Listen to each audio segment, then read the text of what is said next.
Salim Seidán es abogado graduado en la Pontificia Universidad Católica del Ecuador en libre ejercicio de su profesión. Magíster en Derecho Constitucional por la Universidad Andina Simón Bolívar y docente de Derecho Constitucional y Teoría del Estado en la Facultad de Jurisprudencia de la PUCE y de posgrado en varias universidades del país.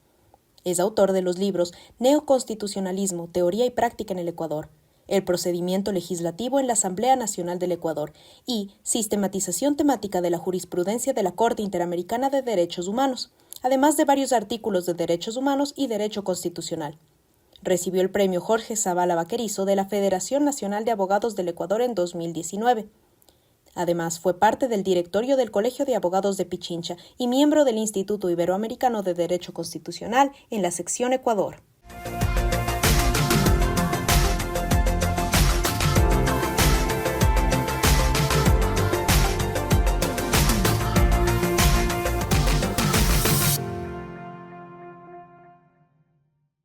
No me pongan en situaciones en que tenga que escoger con quién irme, ni de qué lado estoy. Para mí es una tortura, porque siento que si elijo a uno, le estoy faltando al otro. Y yo los quiero a los dos, y los necesito a los dos. Esta es una carta que nos hizo llegar un niño cuyos padres están divorciados, pues no tenían una buena relación. La conversación de hoy con nuestro invitado especial, Salim Seidán, seguramente va a tocar sensibilidades, tanto a hombres como mujeres, pues este tema ha sido muy poco abordado, pero necesario.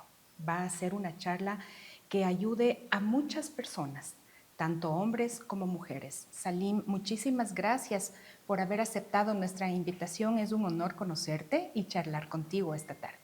Bueno, para mí es un gusto compartir este espacio con ustedes. Gracias, Sonia, Sandra, por este espacio y la oportunidad de dirigirme a un importante público, ¿no? Que espero se sensibilice con esta temática que es tan importante de nuestra vida cotidiana y que muy poco lo abordamos.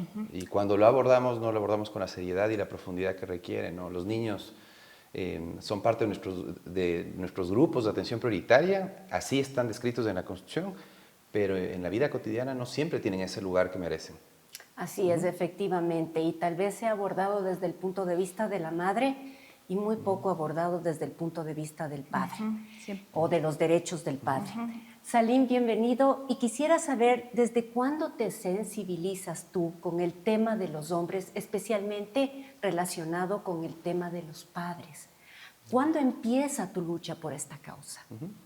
Bueno, el primer acercamiento que yo tuve con los derechos humanos es a nivel académico, digamos. En los concursos universitarios de derechos humanos tuve la oportunidad de participar en Estados Unidos, en Colombia, en concursos de derechos humanos. Y algunos de los casos hipotéticos involucraban los derechos de los niños. Entonces fue una primera experiencia, digamos, a nivel académico, conocer los derechos de los niños. Pero luego ya una experiencia personal es lo que me permitió estudiar un poco más la temática, las realidades dolorosas de muchos padres, de muchos niños que sufrían la famosa obstrucción de vínculos parentales y la alienación parental. Dos problemáticas muy comunes aquí en el Ecuador, en general, ¿no? En general, una problemática que a nosotros nos movió mucho a partir de experiencias personales. ¿Sí? Yo viví la obstrucción de vínculos parentales, la alienación parental, y eso me sensibilizó mucho más después de esa experiencia académica que tuve, ¿no? Entonces, el vivir, el sentir el dolor como padre, estar lejos de mi hija, el no poder compartir su cotidianidad, pues hizo que me acerque a otros padres, formemos colectivos y podamos emprender una lucha en común, una causa en común en beneficio de los niños, siempre enfocada en los niños. Siempre me parece muy bien, que eso es la clave. Bienestar, propósito, claro, bienestar, por supuesto. Porque no se trata de un enfrentamiento entre padres y madres. Creo que el enfoque muchas veces de ciertos grupos es errado, ¿no? Lo que tienes que hacer es enfocarte en los niños. Ellos son los titulares de los derechos. Por supuesto. Y padres, madres del entorno paterno, materno, somos sujetos obligados, al igual que las autoridades, el entorno educativo. ahí tiene sujetos obligados. Los titulares son los niños. Entonces, no me gusta a mí ni siquiera hablar de los derechos de los padres. Muchos colectivos cometen ese error. Grupos feministas también se enfocaban más en defender a la madre, pero pocos colectivos se enfocaban en el niño. Lo que nosotros hicimos con algunos amigos, compañeros de lucha, es cambiar el enfoque de esta causa, enfocándonos en los niños. Muy bien. En que los niños sean finalmente el centro de atención. Los beneficiados, ¿no? Los beneficiados, quienes merezcan la atención prioritaria a nivel del Estado, de la sociedad y de la familia, que son finalmente los tres espacios en donde se tienen que cumplir con ciertas responsabilidades, en el Estado, en la sociedad y en la familia, en el entorno familiar. Y creo que finalmente también comprender los tres tipos de relaciones que tú puedes tener, ¿no? Tú puedes vivir, digamos, a tu manera la soltería, tú puedes vivir en pareja sin tener hijos, o puedes tener la intención o haber llegado a tener una familia, pero sin que necesariamente sea la nuclear, ¿no? Entonces, los diversos tipos de familia es lo que te permite también reconocer que hay distintas realidades, ¿no? Tú, por ejemplo, en mi caso, ¿sí? No hubo precisamente una planificación familiar para que yo sea padre.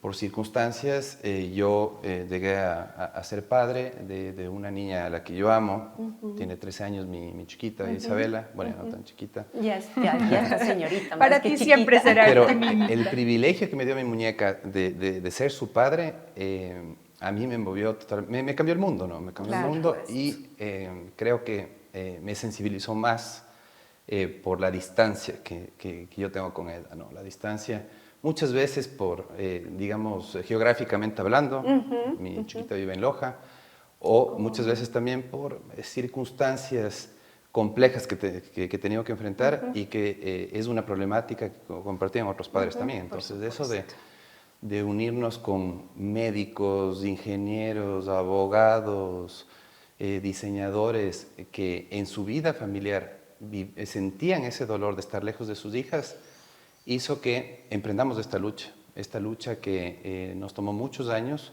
y que tuvo interesantes resultados, ¿no? A favor de los niños, como tú dices. A favor de los niños. De hecho, yo tuve la oportunidad el gusto de conocer a Fausto Miño, ¿no? A Fausto Miño.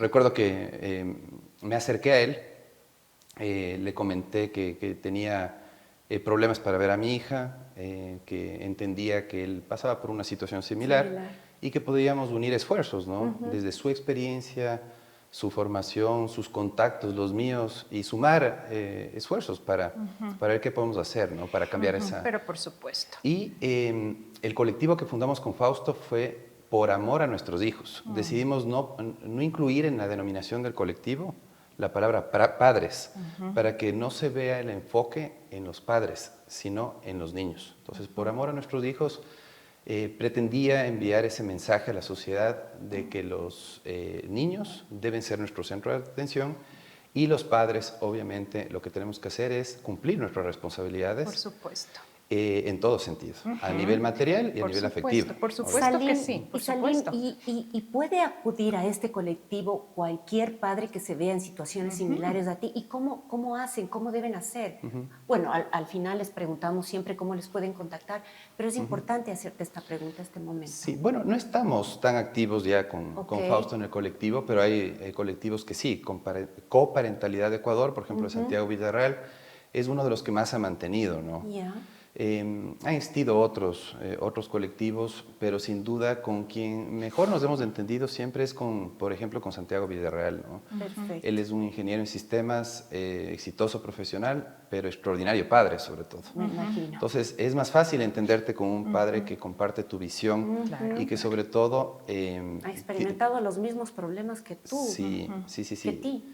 Y es tan complicado el asunto que muchas veces tienes que enfrentarte a ciertos prejuicios, a ciertos estereotipos de género, ¿sí? No siempre van a tener empatía o comprensión de tu lucha, de tu causa. Y en medio de la lucha fuimos encontrando un montón de aliados importantes. Aunque ustedes no lo crean, un montón de mujeres nos apoyaron, un montón de mujeres. Me Las imagino nuevas que sí, parejas por supuesto. de padres que hemos pasado por la obstrucción de vínculos, por ejemplo, fueron importantes aliadas. Psicólogas que se sensibilizaron también, nos apoyaron mucho, nos orientaron, nos daban charlas. Y así fuimos golpeando puertas, digamos, en los ministerios. Yo recuerdo que fuimos recibidos por la ministra de Inclusión Social en su momento, fuimos recibidos también en la Asamblea Nacional, en la Comisión de Justicia y Estructura del Estado por todos los asambleístas que conformaban esta comisión. Y poco a poco fuimos, digamos, llegando a la gente, ¿no? a la sociedad, al Estado, y logramos que se presente un proyecto de reformas del Código de la Niñez que lastimosamente no fue, fue presentado pero no aprobado, porque justo vino la transición de la salida del gobierno de Rafael Correa y el inicio del periodo de gobierno de Lenín Moreno. Ustedes saben las tensiones políticas que hubo y creo que eso contaminó el debate.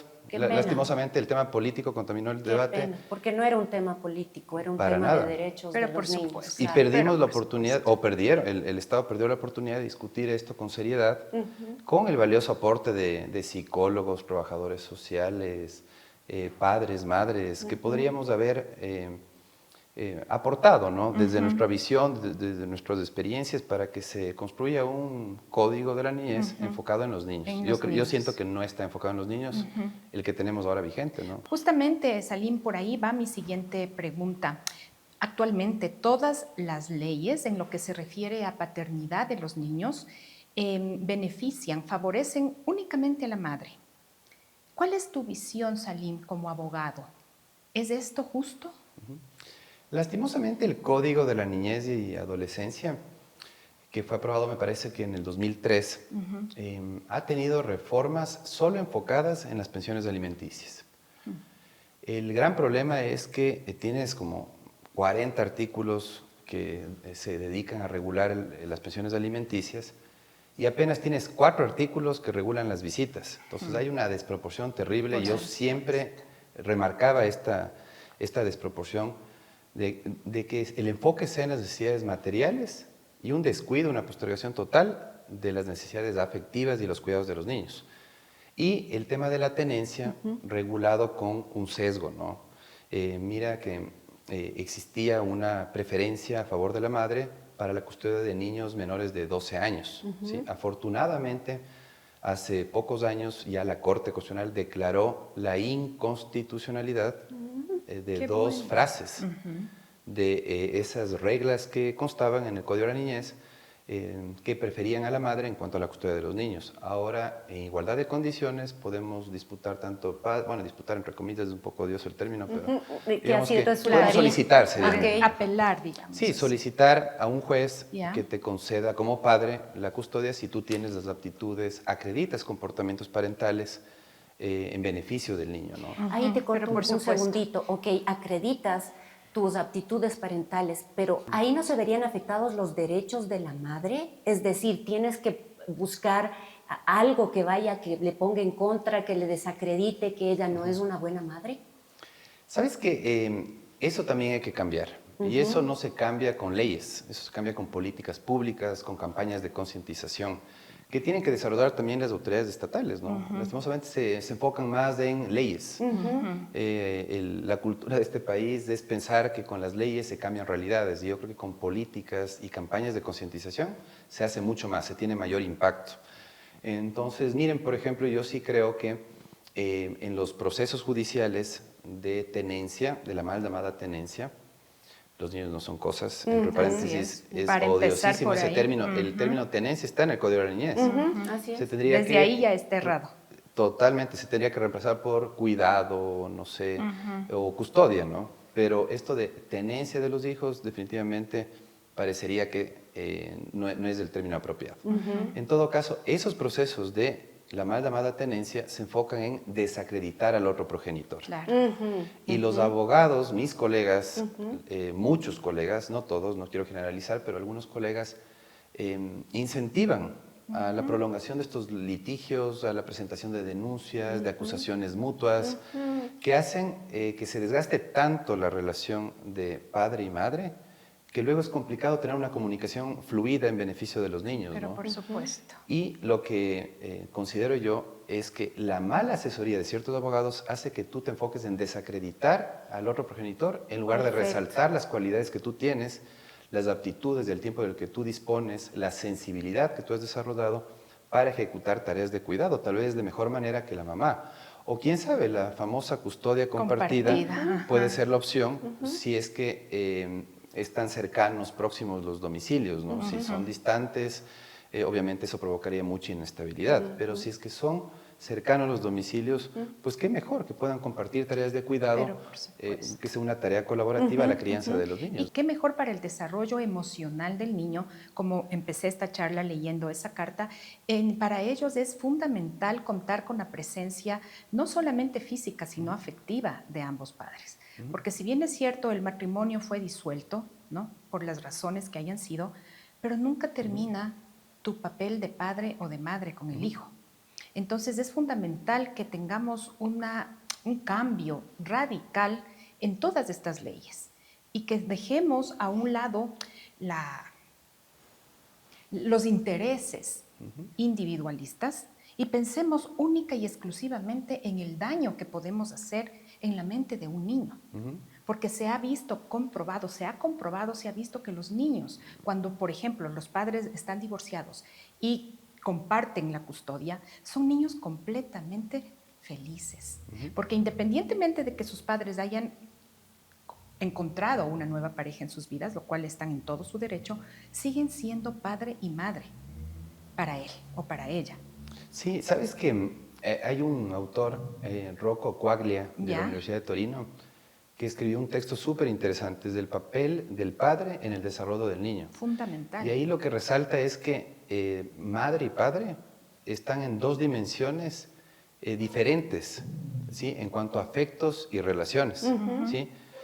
Son igual de necesarias las dos, ¿no? O sea, uno de los dos progenitores puede dar seguridad, confianza al niño, el otro puede transmitir la ternura que necesita el niño.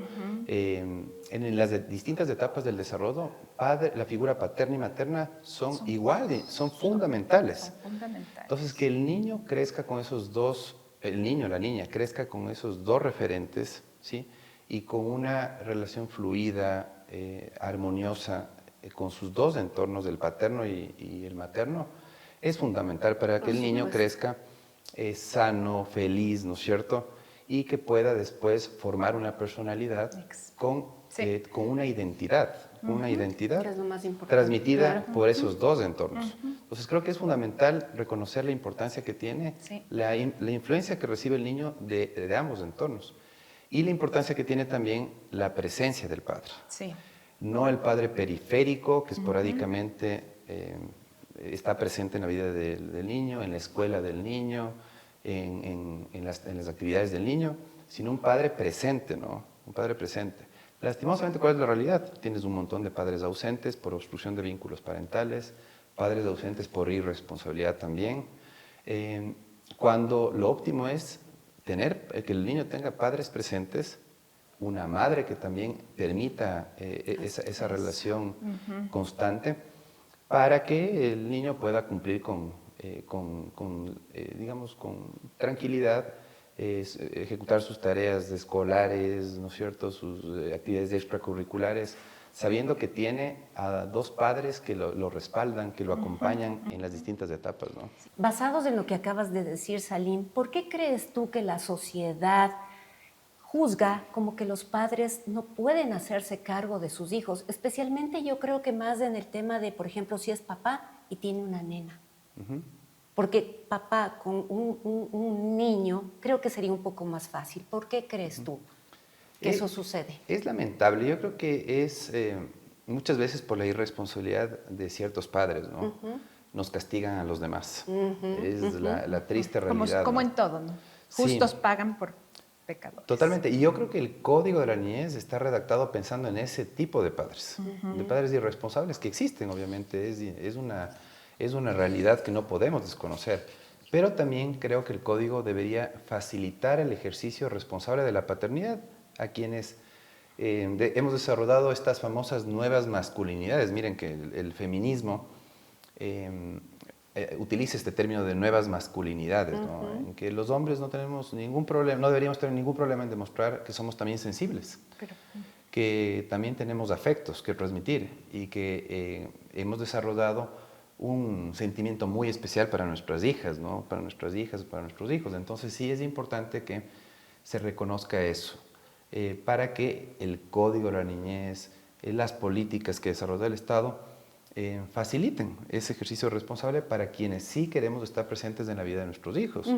Que no piensen que siempre el padre es el irresponsable, siempre el padre es el violento, siempre el padre es del desentendido, el que no está presente. Creo que sí hay que involucrarles más o permitir el involucramiento permanente de los padres en la vida de nuestros hijos, ¿no? Porque las escuelas también tienen que hacer eso, creo yo. Claro. Sí. Ahora, Es por ejemplo, responsabilidad de todos. Sí, ahora, por ejemplo, los chats grupales en WhatsApp involucran a los papás. Y muchas veces los papás, aún involucrados en esos grupos, no participan de las actividades de los hijos y de las hijas, teniendo la oportunidad de hacerlo. ¿Sí? Qué pena. Y por otro lado, tienes la realidad de padres que queremos compartir más con nuestros hijos e hijas y recibimos muy poca información de los entornos familiares y de los entornos educativos. Entonces, creo que sí es importante atender estos asuntos. Aquí, por ejemplo, yo les voy a contar una cuestión política que lamenté mucho y que cuestioné. Recuerdo que al inicio del periodo legislativo que está por terminar, estaban distribuyendo a los asambleístas en las distintas comisiones especializadas de la Asamblea, ¿no? Entonces, claro, por ahí algún asambleísta médico, comisión de la salud, algún profesor, comisión de educación. Y recuerdo que a Lucio Gutiérrez, expresidente de la República, asambleísta, le asignaron a la comisión de la niñez. Las declaraciones a la prensa de Lucio Gutiérrez fueron: por poco me mandan a la comisión de aseo. Ay, no me digas. Entonces, claro. Cuando es una comisión muy importante. Subestimando Claro que sí. la importancia que tiene este tema tan sensible, y en lugar de sentirse afortunado de tener la oportunidad de hacer algo, de cambiar. De cambiar, exacto, el sistema de protección de los niños. Qué lamentable. Él lo vio como un castigo al político que quería estar en las comisiones que están en temas políticos, en disputas políticas. Pugnas y todo, ¿no? En pugnas económicas, en pugnas políticas, y lo vio como un castigo cuando era más bien la oportunidad de transformar una realidad dolorosa para muchos papás, que, insisto, es la obstrucción de vínculos parentales y esta alienación parental, que por ejemplo en Brasil se la trata con mucho más seriedad. Tienen una ley del SAP, del síndrome de alienación parental, lo reconocen como síndrome inclusive en Brasil, y se preocupan de estos temas para que los niños no crezcan con estas perturbaciones en que la mamá le habla mal del papá, el papá le habla mal de la mamá, sino que crezca en un entorno sano. En dos entornos sanos que tal vez no, por circunstancias, no funcionó la pareja, etcétera, etcétera, pero no tienen por qué ser sacrificada el bienestar del niño, ¿no? Pero tal. Mira, Salim, esta pregunta que te voy a hacer puede sonar muy dura, puede tocar sensibilidades, pero lamentablemente hay madres que utilizan a sus niños para manipular al padre y obtener de él inclusive réditos económicos, obstaculizando o minimizando todos sus derechos como padre, porque un papá tiene derechos, mejor dicho, tiene obligaciones, pero también tiene derechos. No se limita únicamente en pasar una pensión alimenticia, una pensión mensual, sino que también tiene derechos como para verle lo que tú decías, para compartir con él o con ella libremente, sin tener que estar en disputas, en peleas, en que no puedo, sí puedo. No. ¿Qué ley hay en la actualidad que pueda amparar a estos padres que no se ven beneficiados o no tienen la suerte, digamos así, de poder compartir con sus hijos de una manera libre? Sí, lo que tú señalas, Sonia, es una problemática muy compleja, ¿no? Por ejemplo, en temas de visitas, tú no puedes contar muchas veces con el apoyo de un defensor público, un abogado del Estado que no te cobra honorarios, si no tienes la capacidad, por ejemplo, para cubrir los honorarios de un abogado particular. Claro. Pero si es que vas como mamá a pedir que soliciten la pensión alimenticia, tienes todas las facilidades, la asistencia de parte de la Defensoría Pública, por ejemplo. Hay un tratamiento diferenciado odioso en ese sentido. En otro tema, el tema de los formularios, ¿no? Te permiten llenar un formulario si quieres pedir la pensión alimenticia. Si quieres pedir visitas, ya no te facilitan ningún formulario, ¿sí?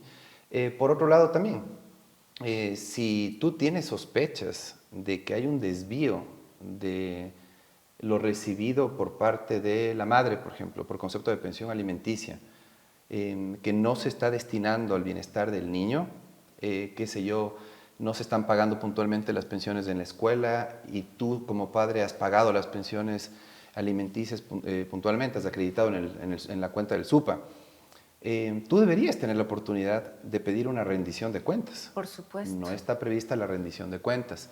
Y hay grupos que lo toman como una ofensa a la madre. Y yo creo que sí, normalmente la madre hará buen uso, administrará muy bien ese dinero, pero habrá casos excepcionales en que se desvíen esos recursos para distraer de la finalidad principal, que es cubrir necesidades del niño. Entonces, en esos casos no se te permite pedir rendición de cuentas. Hay otra cuestión también súper importante, es el tema de las pensiones alimenticias, ¿no? En cuanto a las pensiones alimenticias, por ejemplo, no toman en cuenta muchas veces si tú estás trabajando bajo relación de dependencia, ¿sí? Y sin embargo tienes que pagar 14 pensiones en el año, ¿no? 14 pensiones. Y muchas Con los veces... décimos, por eso son por 14. Por los décimos, 14, exactamente. okay. Por los décimos, el 13º, el 14º, tiene también que implicar una pensión adicional.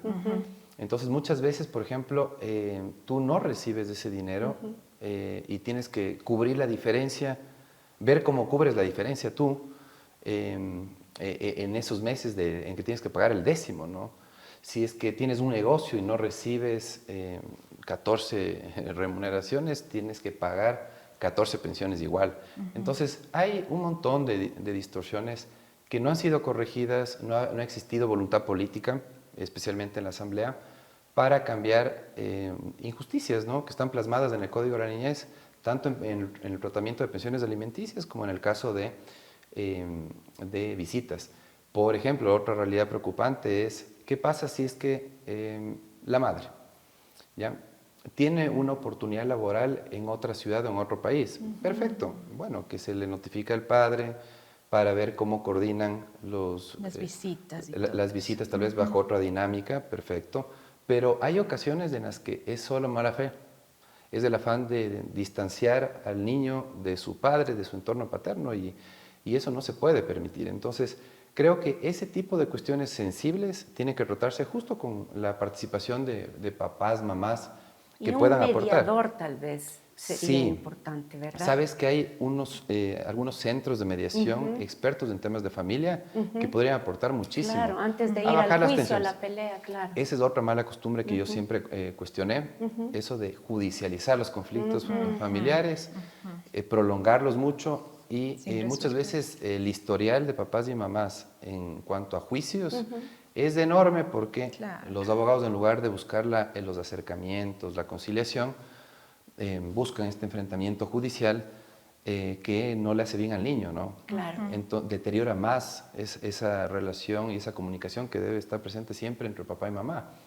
Entonces, es importante también que la visión cambie para que los temas de niñez se resuelvan bajo acuerdos directos, con la intervención de un tercero que puede ser un mediador especializado en estos temas, y ya el último recurso sea judicializar el conflicto, llevarlo a las unidades de familia. En caso de que no haya Pero un acuerdo ese de debería partes. ser, como tú dices, el último recurso. Así porque es. Nuevamente debemos pensar siempre en el beneficio de los niños. Sí, y lo que dices tú, Sonia, es importante porque creo que el Estado, mira por ejemplo el debate presidencial, ahora que está en la coyuntura, en la discusión en nuestros círculos sociales y familiares, ¿se trató temas relacionados con los niños? No. Fueron de los titulares de derechos totalmente invisibilizados en el debate. ¿Sí? Yo escuché muy poco hablar de los niños, niñas y adolescentes. Tal cual. Y de una problemática que está presente en un montón de familias, en un montón de familias. Miren que yo tenía la oportunidad, por ejemplo, de ser entrevistado en algunos medios, y muchas veces el camarógrafo, el periodista, tenían problemas, así, se identificaban vivían, con tu pero problemática. claro que sí. Muchas veces llorando te contaban sus experiencias dolorosas, y el estado contemplativo. En los planes de gobierno no vas a ver que ocupe un lugar importante estos temas, y es lamentable porque creo que las autoridades públicas deberían sensibilizarse más. Sensibilizarse más porque finalmente los problemas que tú tienes en la niñez Totalmente. pueden repercutir De hecho, en el desarrollo de tu personalidad, en la adolescencia, en la juventud. Y en tu vida adulta. En la vida adulta, Sí, y después sí. puede ser una persona que representa un problema para la sociedad, Así para tu es. familia, para tu entorno. Cuando arrastraste problemas en tu infancia, no los solventaste adecuadamente o no tuviste un referente paterno o materno adecuado que te oriente bien. Entonces, ese es el problema que finalmente termina afectando a la sociedad.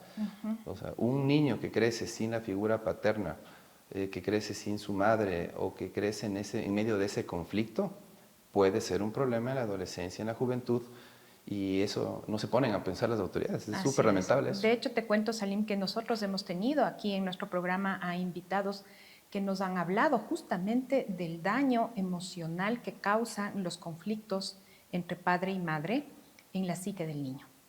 Y hasta los 7 años se forma la personalidad del niño, pero sin embargo hasta los 21 años tiene un impacto directo lo que ha ocurrido en tu niñez. Y luego, como tú dices, en la vida adulta sale, ¿no? Aflora. De una u otra manera aflora esa falta de la presencia, sea de la madre o del padre. Literalmente ellos son los únicos perjudicados y es una verdadera lástima. Justamente por eso es que nosotros hemos tratado de poner nuestro granito de arena para que la sociedad se sensibilice con los derechos que ustedes como hombres no tienen muchas veces. Y si lo tienen, no son tan socializados como el de nosotras las mujeres. A veces ustedes, justamente por el hecho de ser hombres, se callan, se guardan, se reprimen esas emociones, esos sentimientos, y no está bien, porque a la final de cuentas son seres humanos que, al igual que nosotros, sufren. Y qué padre, por Dios, qué padre no ama a su hijo. Sea lo que sea, qué padre no puede amar a su hijo. Exactamente, y miren, se trata de también reconocer que hay distintos tipos de violencia, ¿no? Y la violencia psicológica no tiene solamente como víctima a las mujeres, tiene muchas veces como víctimas a los niños, a las niñas, sobre todo. A las niñas que son afectadas, reciben todo el impacto de estos conflictos mal procesados en el ámbito de la pareja, ¿no?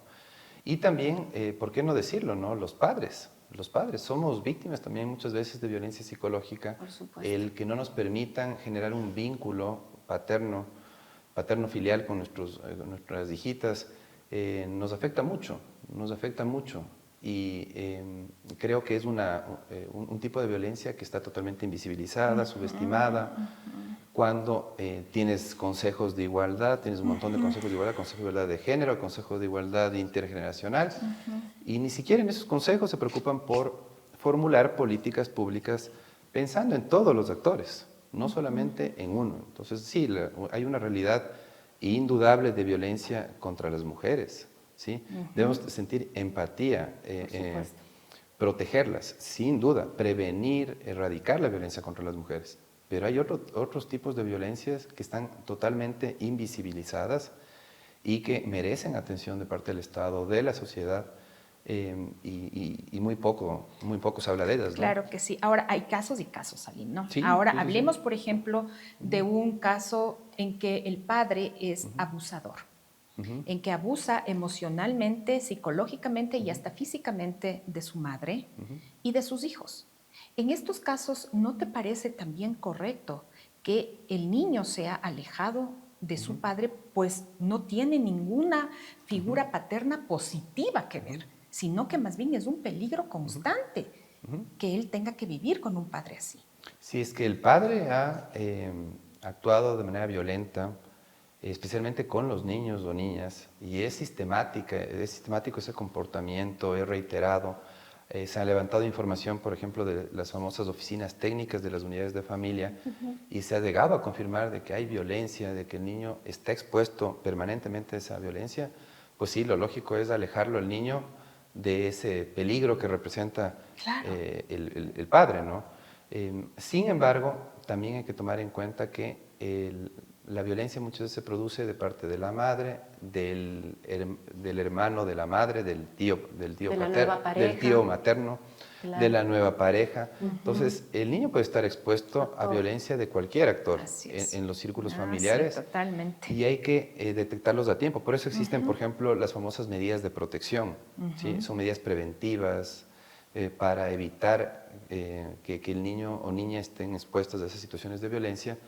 Y por eso es que las oficinas técnicas son fundamentales. Por ejemplo, sería interesante que el Consejo de la Judicatura se preocupe por profesionalizar más al personal que integran estas oficinas técnicas, la médico, la trabajadora social, la psicóloga, sean capacitadas con las nuevas teorías, no sé, del comportamiento, para levantar información sobre los entornos sociales, familiares, y de esa manera puedan levantar información técnica que sea el mejor insumo para que el juez resuelva de una manera más técnica, ¿no? Más técnica y sobre la base de una realidad constatada por profesionales.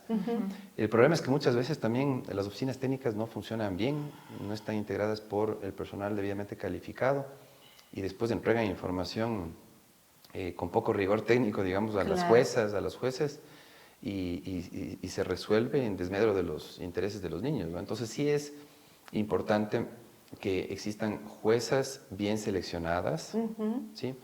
Que existan trabajadoras sociales, psicólogos, psicólogas que puedan aportar. Reforzar, Y ¿no? sobre todo yo creo que hay que hacer una investigación en las pruebas psicológicas. ¿Sí? Ahí sale todo. Porque ¿qué pasa si, por ejemplo, una psicóloga, un psicólogo, un juez, una jueza, tuvo una mala experiencia personal y la proyecta al momento de emitir un informe o resolver un caso? Claro que sí. Es gravísimo eso, entonces hay que tener muchísimo cuidado de que esas malas experiencias personales, que todos las hemos tenido en algún momento, no se proyecten al momento de resolver estas causas si es que estás en la condición de juez o si levantas un informe como psicóloga o psicólogo, ¿no? Entonces eso es súper importante y se habla muy poco de eso. Se habla casi nada, es un tema tan delicado que debería, por el amor de Dios, tener toda, si no es 100%, la atención del gobierno. Sí. Tenemos que cambiar esto.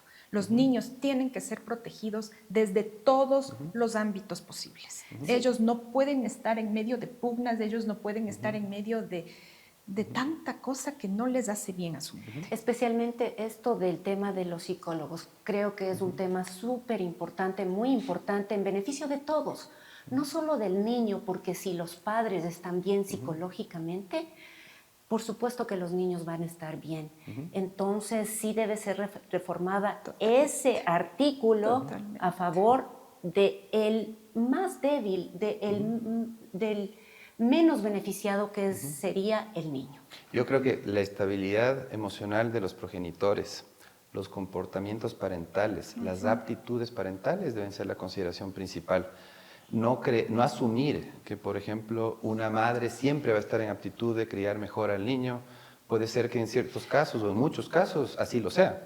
Puede ser que en otros casos el padre pueda ejecutar mejor las tareas de cuidado. O puede ser que los dos se distribuyan equitativamente responsabilidades de cuidado, de manutención, en términos mucho más equitativos, y el niño pueda tener a un padre y madre presentes todo el tiempo, ¿no? Para mí, por ejemplo, el mejor régimen de custodia es la custodia compartida. Totalmente. Pero si es que el padre acredita comportamientos parentales adecuados.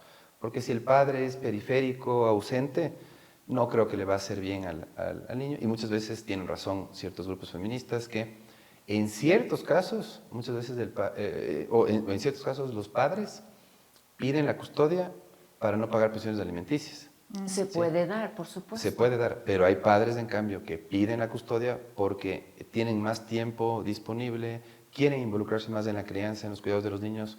O sea, en estos casos de niñez hay tantas situaciones diferentes que no podemos generalizar, no podemos asumir a todo padre es irresponsable o toda madre se aprovecha de la... No, no, no, hay padres súper responsables, hay madres súper responsables en cuanto a los cuidados, afectos, y muchas veces tienen que cumplir responsabilidades casi solas, sobrecargadas de responsabilidades. Que déjame decirte, Salim, que lamentablemente en este país, si bien es cierto, no son el 100% de situaciones así, pero sí una gran mayoría.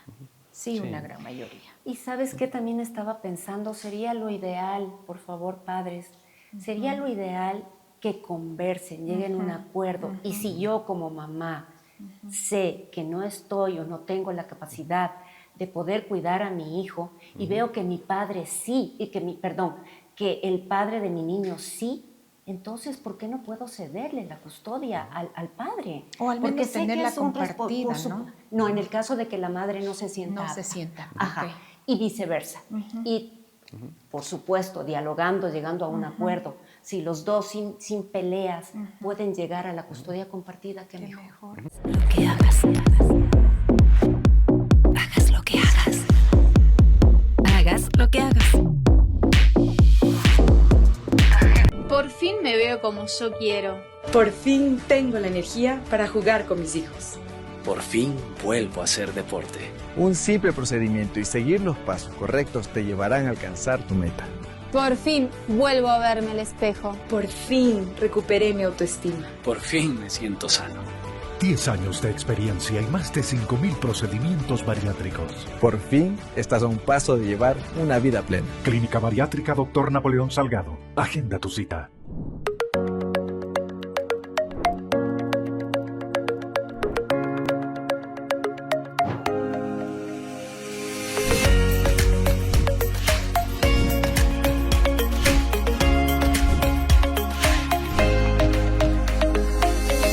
Arquitecto Javier Alarcón. Salim, sabemos que la ley fija las pensiones a favor de los niños solamente de acuerdo a los ingresos que recibe el padre, que percibe el padre. Pero ¿qué pasa si el niño presenta alguna enfermedad, no sé, alguna enfermedad física, biológica, psicológica, y el niño necesita percibir más dinero del que le ha sido asignado por la ley? Creo que hay un error tremendo en el Código de la Niñez cuando tiene como consideración principal los ingresos del progenitor no custodio, ¿sí? Que generalmente es el padre, ¿sí? Entonces se fijan solamente en los ingresos que tiene el padre, en lugar de privilegiar la revisión de las necesidades del niño o niña.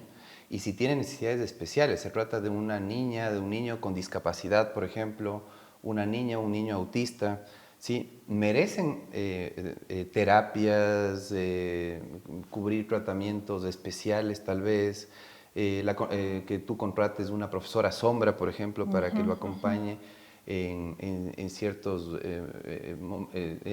ámbitos educativos, por ejemplo. Miren, hay 3 grados de autismo de lo que conozco. Así es. Y me parece que es en el 3er grado que sí se requiere la profesora Cuidado sombra especial, muchas veces. claro. Y si yo solo me fijo en los ingresos del papá, y al papá tal vez no le va muy bien, o el papá, qué sé yo, no esconde ingresos, digamos, y no aporta lo que debería, y se le fijó una pensión mínima de $100, voy a inventar. Con esos $100 no se cubren No haces nada. los gastos de esa profesora sombra que requiere el niño autista. Creo yo que sí hay que tomar en cuenta más las necesidades antes que el ingreso del padre. Y el buscar, identificar las necesidades implica no solamente alimentos. O sea, desde el nombre está errado, ¿no? Eso de pensión alimenticia, como si el niño solamente se alimentara. El niño tiene que vestirse, el niño tiene que educarse, el niño tiene que atender sus necesidades de salud. Y eso implica el tomar en cuenta todas las necesidades en todo ese espectro, ¿no? En el ámbito de la salud, de vivienda, educativo y demás. Entonces, creo yo que lo primero que deberían hacer en estos temas es, a ver, padre y madre van a 2 formularios y van a entregarme planes de coparentalidad que incluyan qué tiempo, qué dinámicas laborales tienen ustedes, qué tiempo van a dedicar a las tareas de cuidado, qué ingresos tienen ustedes, qué necesidades tiene el niño o la niña. Y después, al revisar el juez esos 2 formularios con el apoyo del equipo técnico, puede tener más claro de qué padre está más dispuesto y abierto a compartir las responsabilidades de crianza con el otro progenitor y cuáles son las necesidades que tiene el niño para que sean mejor solventadas por parte de ambos entornos. Entonces sería más interesante eso, el que el Estado justamente abogue por ese acercamiento, que los padres expliquen qué dinámicas profesionales tienen, qué tiempo dedican a sus actividades productivas, para de acuerdo a eso puedan conciliar esas actividades productivas con el tiempo de cuidado y de crianza. Es súper lamentable y a mí me parece realmente injusto que muchas madres, por ejemplo, enfrentan la crianza de los niños prácticamente solas. Así es, totalmente Prácticamente injusto. solas. Tienen que ir a la escuela, a las reuniones para recibir las libretas de sus hijos, tienen que ir a las escuelas cuando se presenta algún problema de salud, cuando hay algún problema en cuanto al comportamiento del niño.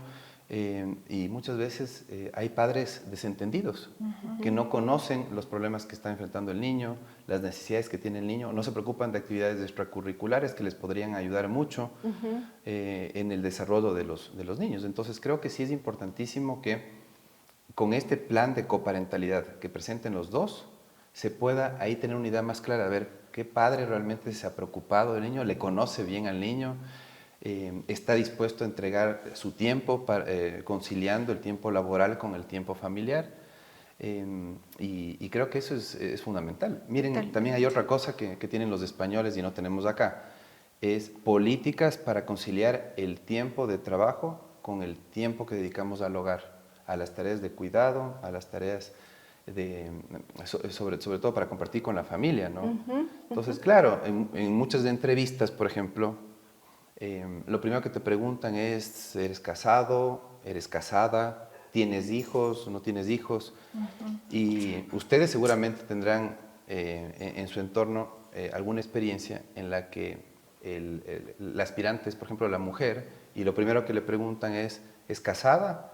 ¿Tiene hijos? Ah, sí, tiene hijos, no. O cuidado se embarace. Cuidado se embarace porque realmente eso representa un problema para la empresa. Y no debe ser así. No.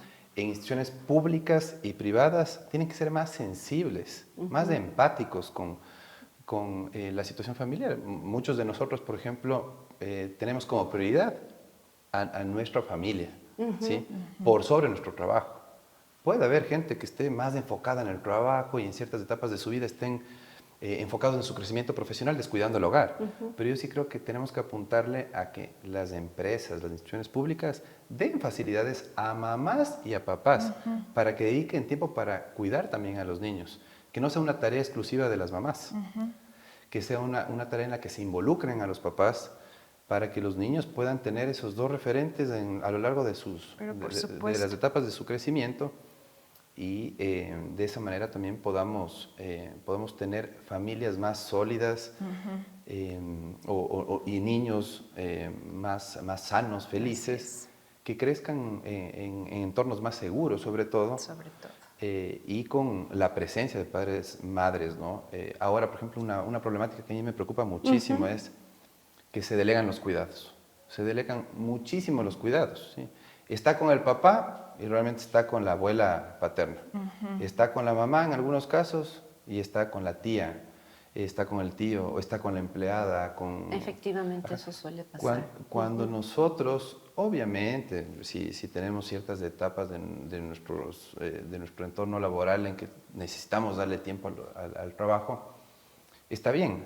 Pero yo creo que no tenemos que descuidar a la familia, y tenemos que sacarnos tiempo, organizarnos mejor para delegar cuidados cuando sea estrictamente necesario. Pero si podemos ser un papá o mamá presentes en la vida mucho mejor. Mucho mejor. Claro, no tiene precio eso. No. Exactamente. No tiene precio. La satisfacción con la que tú te quedas no tiene precio. Ahora te voy a hacer una pregunta un poco difícil para mí realizarla, la verdad, pero porque tenemos amigos, conocidos que que se identifican con tal o cual género, ¿ok? Y esta pregunta es con mucho respeto. Pero se puede dar el caso de que los dos casos, en el caso de la mujer, del padre o de la madre, pueden llegar a tener una pareja del mismo sexo, ¿ya? Y ese no es el pecado. Que tengan una pareja del mismo sexo, yo no lo veo a eso como un pecado. Pero tal vez en la manera en que se comportan, cómo están actuando. El padre o la madre pueden reclamar su custodia legalmente porque es a favor del niño, o sea, estamos viendo los intereses del niño. Ahí hay un tema súper delicado, ¿no? Que escandaliza a veces a la sociedad, que es este tema de la orientación sexual de papá o mamá, ¿sí? La orientación sexual puede cambiar, la orientación sexual pudo haber sido esa y tal vez escondida de algún modo por temor a ser juzgado por la sociedad, qué sé yo, un padre o una madre que era bisexual, ¿ya? Tuvo su matrimonio, sus hijos, y resulta que se sintió ya en un momento incómodo y decidió cambiar el rumbo de su vida y contrajo matrimonio con una pareja del mismo sexo. ¿Sí? ¿Qué puede darse? Sí. Puede darse. ¿Cuál es el problema de que sigan ejecutando tareas de cuidado esas personas? ¿Sí? La creencia es que va a existir una confusión de roles.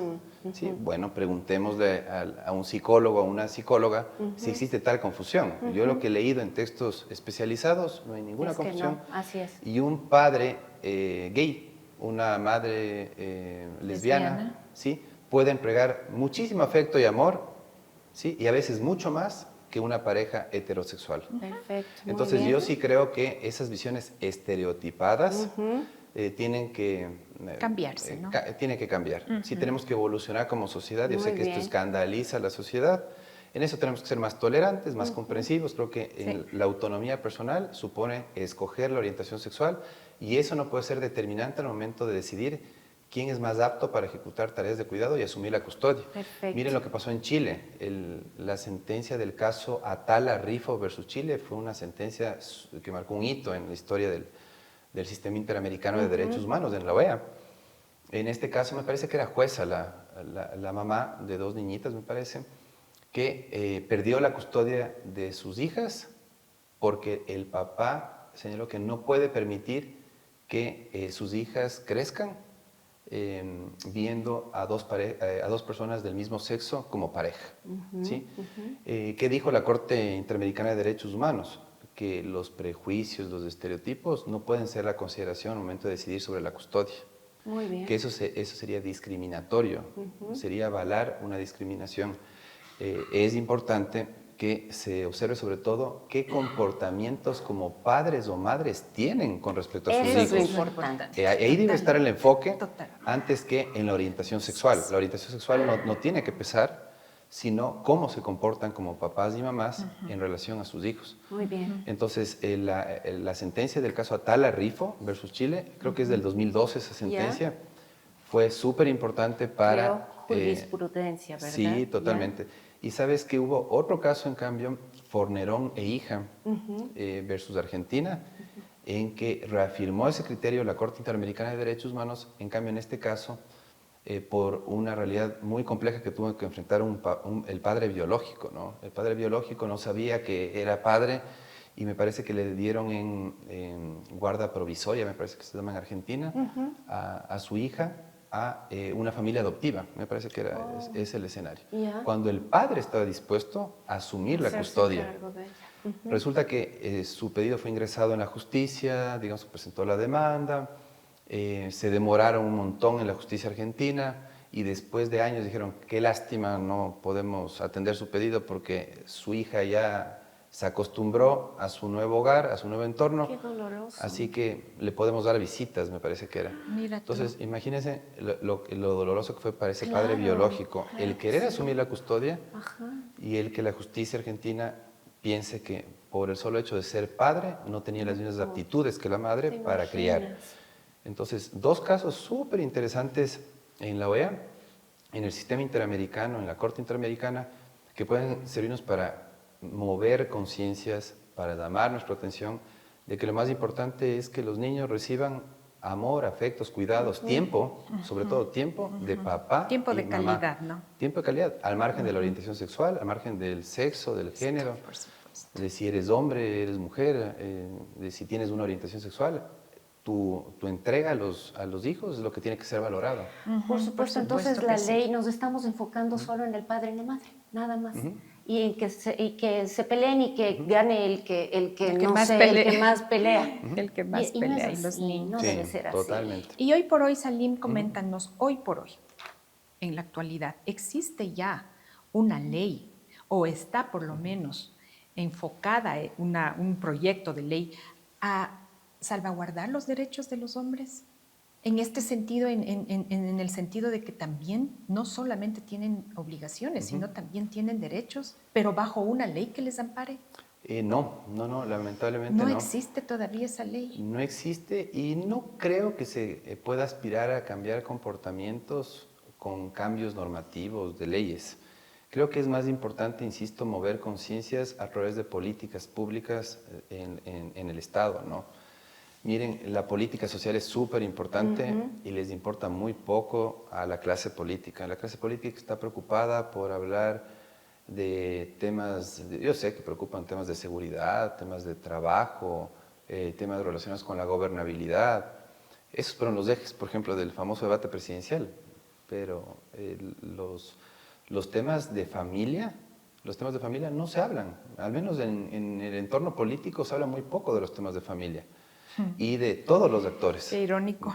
De todos los actores, porque, insisto, el enfoque ha sido más hacia la realidad de la mujer, que sin duda enfrenta situaciones súper complejas en el ámbito laboral, en el ámbito familiar, sin duda. Pero también hay otros actores que merecen atención y están totalmente descuidados, ¿no? Insisto, y yo antes que enfocarme más en los papás, los niños son los postergados. Tal vez se habla ahora mucho de los niños que son reclutados por grupos armados. Exactamente. ¿Sí? Pero no de se ahí habla, no por pasa. ejemplo. Claro, de ahí no pasa. Y tal vez esos niños que son reclutados tienen atrás la problemática de la deserción escolar. ¿Qué entorno familiar tuvieron? Tal vez un entorno violento, ¿sí?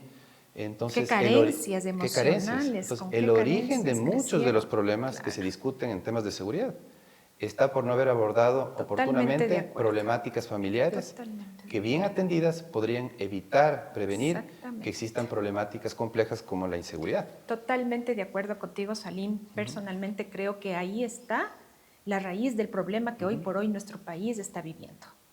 Niños de 12, 13, a veces hasta de 7 años que ya están siendo reclutados por estas bandas de mafia para hacer sicariato y todo lo demás. Nadie se ocupa de saber qué pasó en la vida de ese niño.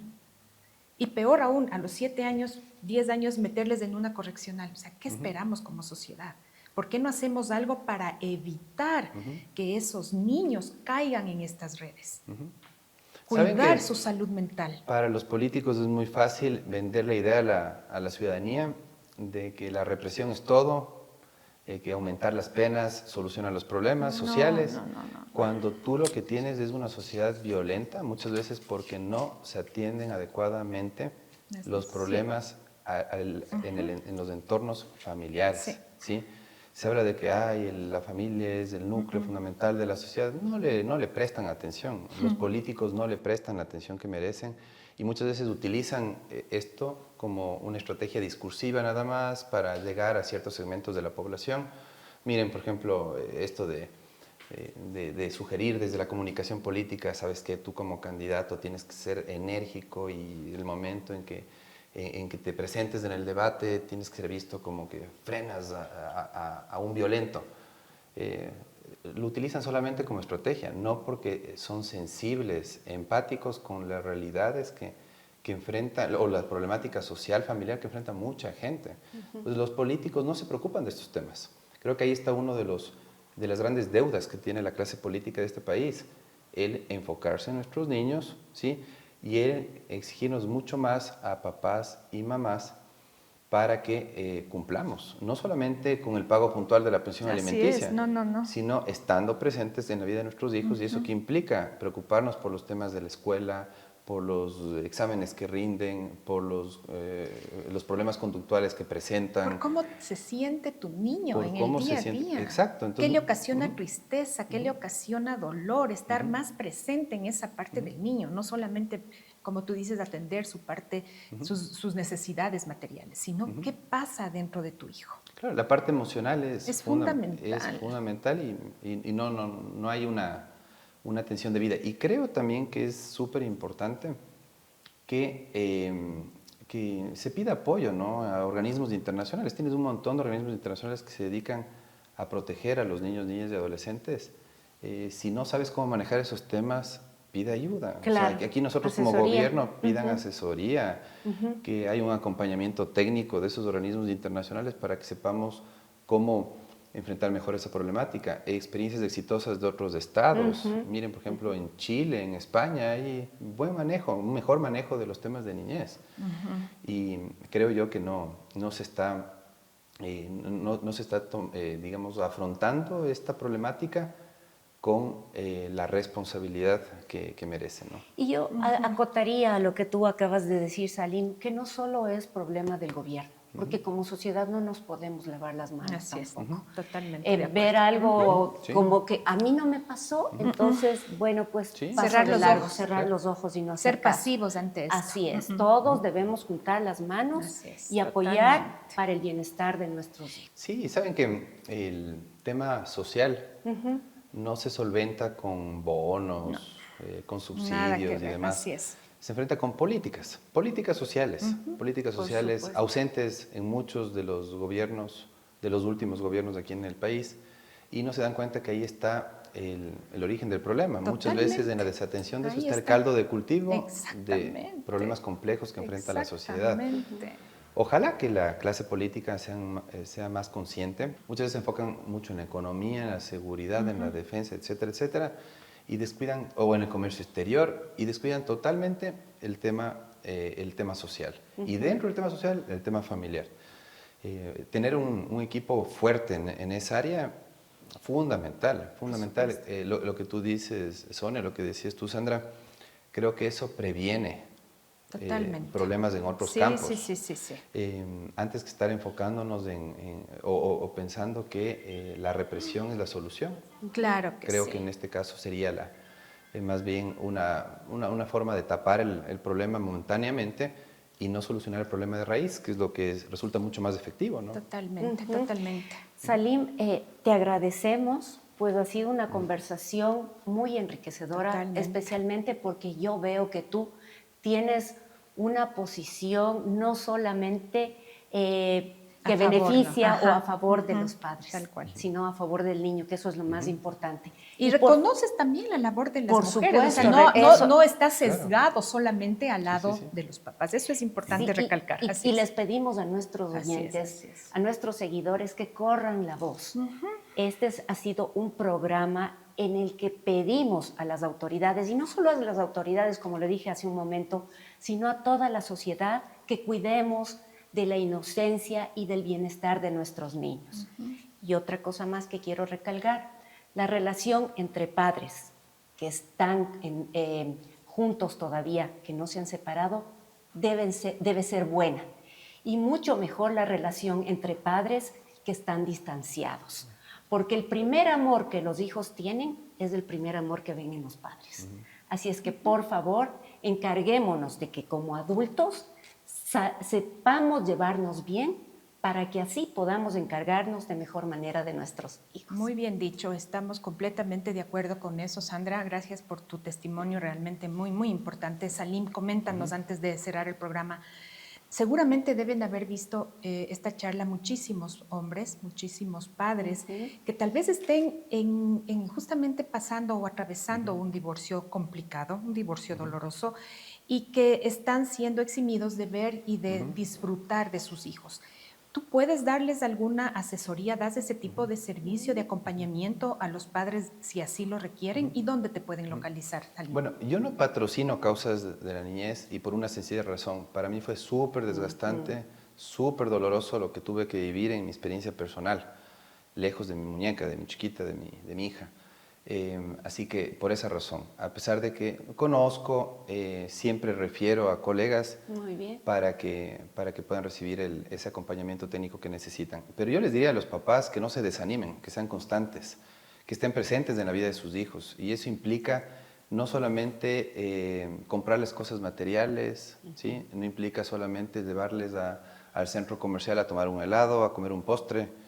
Significa el preocuparse por sus necesidades, por cómo se sienten, lo que tú decías. Por el desarrollo Por el desarrollo, por lo que necesitan desde el punto de vista emocional. En el mismo Código de la Niñez tienes tú en los primeros artículos que hablan no solo de necesidades materiales, sino de necesidades afectivas. Sí. Creo que a esas necesidades afectivas hay que apuntar. Hay que apuntar, sí. Y tú no puedes obligar, mira, por ejemplo, tú puedes obligarle a un papá a pagar una pensión alimenticia. ¿Le puedes obligar a un papá a verle a su hijo? Pero no a visitar. No puedes obligarle no a está compartir en la ley. más. Así es. Eso es imposible de regular. Entonces, la toma de conciencia es fundamental. Los papás deben tomar conciencia que son igual de importantes que las mamás, ¿sí? Y que se tiene que asumir con mucha responsabilidad la condición de padre, ¿sí? Y no podemos sobrecargarle a la mamá con la tarea de cuidado, así como el papá tampoco tiene que sobrecargarse con la manutención. Ojo, hay un montón de mamás exitosas profesionales que podrían aportar también en manutención. Entonces creo que una mamá más involucrada en manutención y un papá más involucrado en crianza podría llevarnos a una distribución más equitativa de responsabilidades, en donde el único beneficiado sea el niño, ¿no? El niño o niña va a crecer mejor con su papá, mamá presentes y preocupándose de los afectos y de las necesidades materiales, por igual. Creo que ese es el mensaje que les daría, que no se desanimen, que sigan siendo parte de la vida de sus hijos y particularmente sean constantes, sean muy constantes, porque sí desanima. Hay momentos en los Pero que claro, te sientes ya desgastante. derrotado. es bien Agotante, duro. sí. Miren, a ver, yo voy a compartir algo Qué muy lindo, personal, pues, pero, bien. sí. pero muchas veces a mí sí me resulta bastante incómodo, sí, que sea contactado solamente para pagar una cuenta de educación o salud, o que tenga que ir a la notaría a firmar el permiso de salida sin tener la oportunidad de compartir con mi hija, por ejemplo, el periodo vacacional. ¿Sí? Yo no he tenido la oportunidad de compartir con mi hija porque hay una insensibilidad atroz en la justicia que se preocupa solamente de darte cada 15 días la oportunidad de compartir con tu hija. Cuando la necesidad afectiva de tu hija es de todos los días, es de todos los días, no es de fin de semana. Y esa necesidad no se cubre llevándola a tomar un helado. Esa necesidad se cubre en el día a día con un padre presente que le va a dar la seguridad que necesita. Entonces, yo sí creo que los papás no estamos solamente para pagar la pensión alimenticia, para dar los permisos de salida y para pagar las cuentas. No estamos solamente para ser proveedores, ni cajeros automáticos, que es la típica frase que representa la realidad. Ni las madres tienen que ser niñeras. Las madres no tienen que ser, las mamás tienen que realizarse también profesionalmente. Las mamás tienen todo el derecho de crecer profesionalmente y creo que eso solo se logra distribuyendo equitativamente responsabilidades de crianza y de manutención, de ambas. Lastimosamente, la realidad es otra y ojalá algún día cambie. Ojalá, Salim, ojalá que sí, por el bienestar de nuestros niños, por el bienestar de la futura sociedad ecuatoriana y, ¿por qué no decirlo?, pues del mundo entero, porque no solo aquí se viven ese tipo de injusticias, Salim, realmente. Sí. ¿Tú sigues luchando? Sigo luchando, sí. Mi muñequita está ahora fuera del país. Sí, está fuera del país. ¿Está viviendo fuera del país? No. Se fue solamente acompañando a su mamá. Ok, ya. Y le encanta viajar. Le encanta viajar y yo feliz de verla a ella compartiendo experiencias y no sé, creo que tenemos que ser ahí también muy, o sea, no perder el enfoque. Abierto, si puede compartir con la mamá momentos lindos, facilita eso. No le veas como un instrumento de venganza. Mucha gente, por ejemplo, te asesora y te dice, no le firmes el permiso de salida. O no pagues esta cuenta. Y no, o sea, finalmente la afectada es tu hija, ¿no? Entonces creo que a tu hija no tienes que privarle de nada. Y si tu hija recibe amor del entorno materno, pues, claro. Qué bendición, ¿no? En buena hora. Y más bien agradecer a esa gente que tal vez te hizo daño por darle a tu hija todo el amor. Entonces creo que a los hijos no hay que privarles jamás del amor. Y si pueden recibir el amor de los dos entornos, pues... Qué gran corazón, Salim. Qué gran corazón, sabes que me ha emocionado mucho hasta las lágrimas porque tu testimonio me ha llegado muchísimo. Ojalá estén viendo muchas personas, muchos padres a los que se le ha vulnerado el derecho de ser padres. Y ojalá en esta charla ellos hayan encontrado una esperanza, hayan sentido una esperanza, y las madres también, ¿no? Una reflexión, un llamado de reflexión para que dejemos nuestras diferencias a un lado, dejemos de ser y de actuar de forma egoísta, y de, como lo que tú dijiste, no privar a los niños del amor que la otra familia le puede dar. Al final de cuentas, solamente es amor, nada más. Exacto. Nada más. Amor quiere decir felicidad. Te felicitamos, Gracias. Salim, por tu lucha ardua, por tu insistencia. Valió la pena. Sí. Valió la pena, ¿verdad? No, claro, y tú miras atrás y ves el recorrido que has logrado, muchas veces con un entorno de amigos, de familiares que te han dado una mano, que te han respaldado, y sientes que has dejado huella, ¿no? Que has dejado huella en tu hija, finalmente viéndola crecer sana, feliz. Segura de sí misma. Segura, exacto, que debe ser el propósito principal, el motor. Por supuesto. Entonces creo que el acompañamiento en este caso de amigos, de familiares es fundamental. Claro. Son experiencias súper dolorosas, y estas cargas se alivianan cuando te sientes respaldado. Y ese respaldo tiene que estar en el Estado, en la sociedad, en la familia. Y siempre el consejo tiene que ser jamás la obstrucción, jamás la alienación, jamás privarle de amor a un niño o una niña por venganzas personales o por desencuentros de pareja. Creo que lo principal es tener claro ese enfoque en los chiquitos, en las chiquitas que merecen todo lo mejor, Ojalá que se sensibilice un poco. Lo que ustedes dicen es súper importante y yo les agradezco muchísimo el espacio, Sonia y Sandra, por tratar estos temas. Claro que sí. Muchas veces no venden, muchas veces esto no es popular desde el punto de vista político también para los candidatos, pero créanme que el dejar huella en nuestros hijos, el darles amor a nuestros hijos es fundamental, y eso lo ves ya a mediano o largo plazo cuando los ves convertidos en jóvenes seguros, en